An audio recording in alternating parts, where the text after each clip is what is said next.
There are very few players, period, that I've covered in the last 20 years that have played at the level that Josh Allen is playing at right now. All right, welcome in. It's the Breer Report for December the 17th. Week 15 is in the books. We have 3 weeks to go in the NFL season, and we had a couple of huge games on Sunday that we'll recap here. Neither of them had a ton of drama, but we learned plenty, I think, watching the teams. And we're going to start with the Bills-Lions game, which, of course, was hyped to the hilt. And, I think what you saw on Sunday was the difference in the Bills this year and where they are now versus where they were earlier in the year. And I talked to Sean McDermott about this after the game, how he felt like going into the fourth quarter of the Rams game, he saw a different look in the eyes of his guys and a different determination with the guys there. And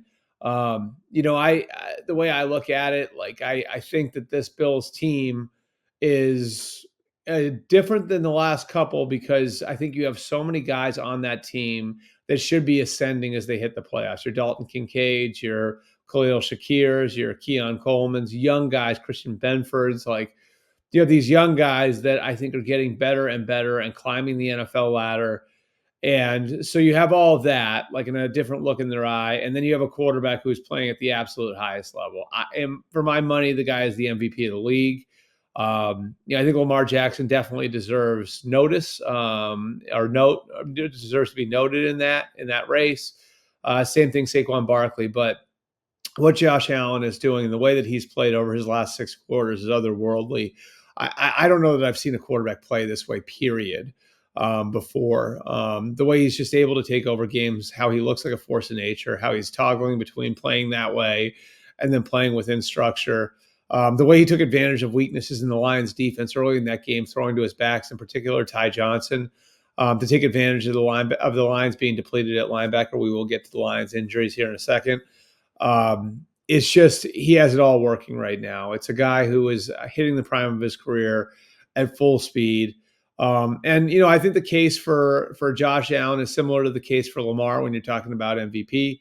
Lamar, is at the helm of an offense that's breaking in 3 new offensive linemen. 60% of the offensive line from the AFC Championship game last year is gone.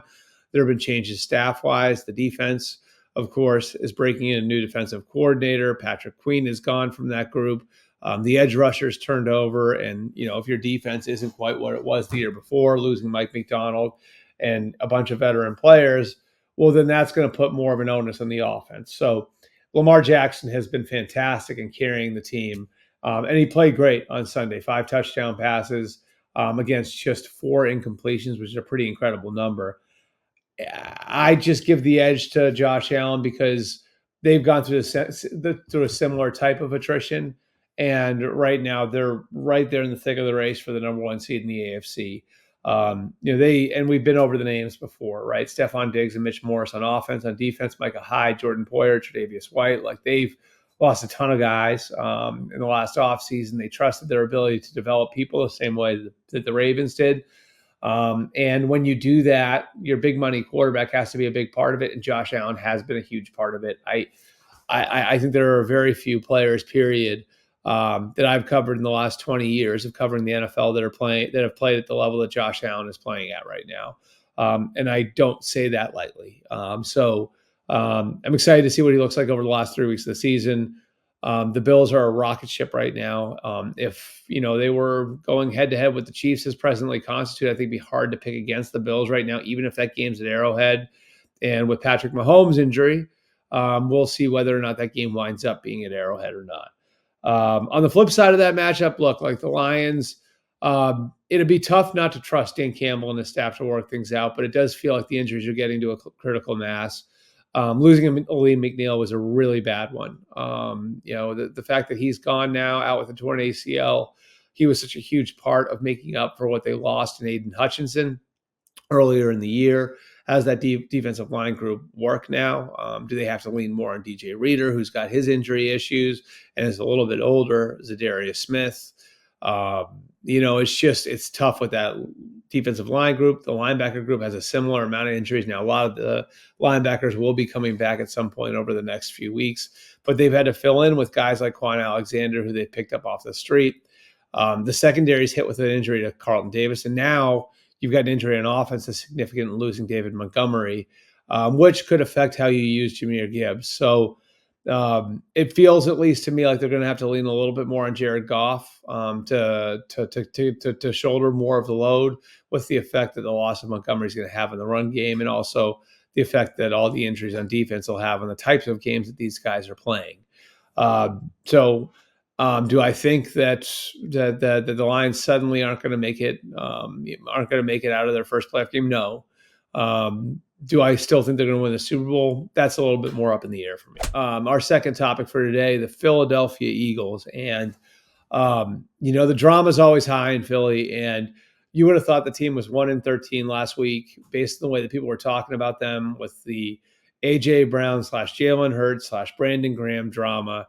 I just think Nick Sirianni has always had a good pulse for his team and what his team needs. At the beginning of the week last week, he showed them a compilation of celebrations, different celebrations from the course of the year. There was the Bad Boys celebration between Jalen Hurts, that was Devontae Smith and A.J. Brown. There was the LeBron Wade celebration. There was a bunch of different celebrations from over the course of the year. Chauncey Gardner-Johnson picking a ball off the defense, mobbing him. That just showed the togetherness. But I think the key to it was not just doing that, because any coach can do that. It was addressing it there and then, and leaving it there and then, and being able to move on and focus on beating the Steelers. And what was cool about the way that they beat the Steelers was it showed that they can pull different levers. They've been very reliant on the run game. What started all the drama last week was A.J. Brown saying something about the passing game. Well, the passing game came along. Playing against a really tough Steelers front, they were able to pick on the Steelers secondary a little bit, go away from the run game, and then come back to it at the end of the game with that 10.5-minute drive. The way they just slammed the brakes on Russell Wilson and the Steelers offense, the way they threw the ball early and ran it late, the way that they put together that 10.5-minute drive, which I can't remember the last time a team went 10.5 minutes into a victory formation. Impressive stuff. I don't think a whole lot less right now of the Steelers than I did 3 or 4 days ago, but I keep thinking more of the Eagles, and the 10-game winning streak certainly impressive in its own right. Finally, our third topic here, I do want to get to the Patrick Mahomes injury. And look, I think a huge part of the deal with Mahomes over the last few years has been his ability to play through injury. He's tough as nails. No one would ever question that. He's going to want to play on Saturday. I don't think there's any doubt. I do think that there are two things for the Chiefs to look at here, though. The first is the long-term concern. And I don't think a lot of people will talk about this publicly, but there has been concern about the accumulation of lower leg injuries that he has suffered over the course of his career, and what that could mean for him in his 30s. And so I think that's something, with Patrick at 29 years old, that you have to start to consider, and you have to start to look at, and you have to start to say, okay, do we have to be judicious with the way that we not only deploy him, but the way we coach him? I can remember Todd Haley with the Steelers back in 2012 when he got there. Ben Roethlisberger. I'm not saying Roethlisberger is Mahomes. I think Mahomes is obviously, put himself on a separate tier. But Roethlisberger had a similar play style, did some similar things to Mahomes, and Todd Haley got Roethlisberger 9 years into his career and basically sat down with him and said, we got to do things a little bit different here. And it was close to the same point of his career that Mahomes will be at coming out of this year. And they wanted Roethlisberger to play like a point guard a little bit more and take easy completions a little bit more and do the off-schedule stuff a little bit less. And I think it wound up extending Roethlisberger's career. So that's one thing to consider. The other thing to me on Mahomes is you have to look at, in the short term, at the here and the now and what's in front of you. You have a 2-game lead on the Bills.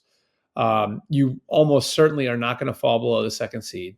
So the only chance that you have going on the road in the playoffs at all will be in the AFC Championship game if it's you and Buffalo there. You won in Orchard Park last year. And again, like having that cushion, that 2-game cushion gives you the chance, if you want, to game this out. And the way I look at it is, the rest of their schedule, they have the Texans on Saturday, and then they have the Steelers on Christmas Day, and then they have the Broncos in their finale. If I'm the Chiefs, I look at it and I say I'm going to give Patrick Mahomes 10 days of runway into that Steelers game on Christmas. I'm going to give him Saturday off, and then I'm going to give him the 11 days of runway into that Week 18 game if we even need to use him there. So what I would probably do, and I don't know I don't have a complete picture of the severity of the injury, but somebody there told me he's day to day. I may dress him on Saturday, but then start Carson Wentz, only use him if I absolutely need him, and plan to play him in the game on Wednesday against the Steelers, next Wednesday against the Steelers, to try to manage him that way. All right, appreciate you guys coming out. We'll have another Breer Report for you on Friday. As usual, we'll have a mailbag coming for you tomorrow. Merry Christmas, Happy Holidays to everybody. We'll be looking forward to Week 16 soon.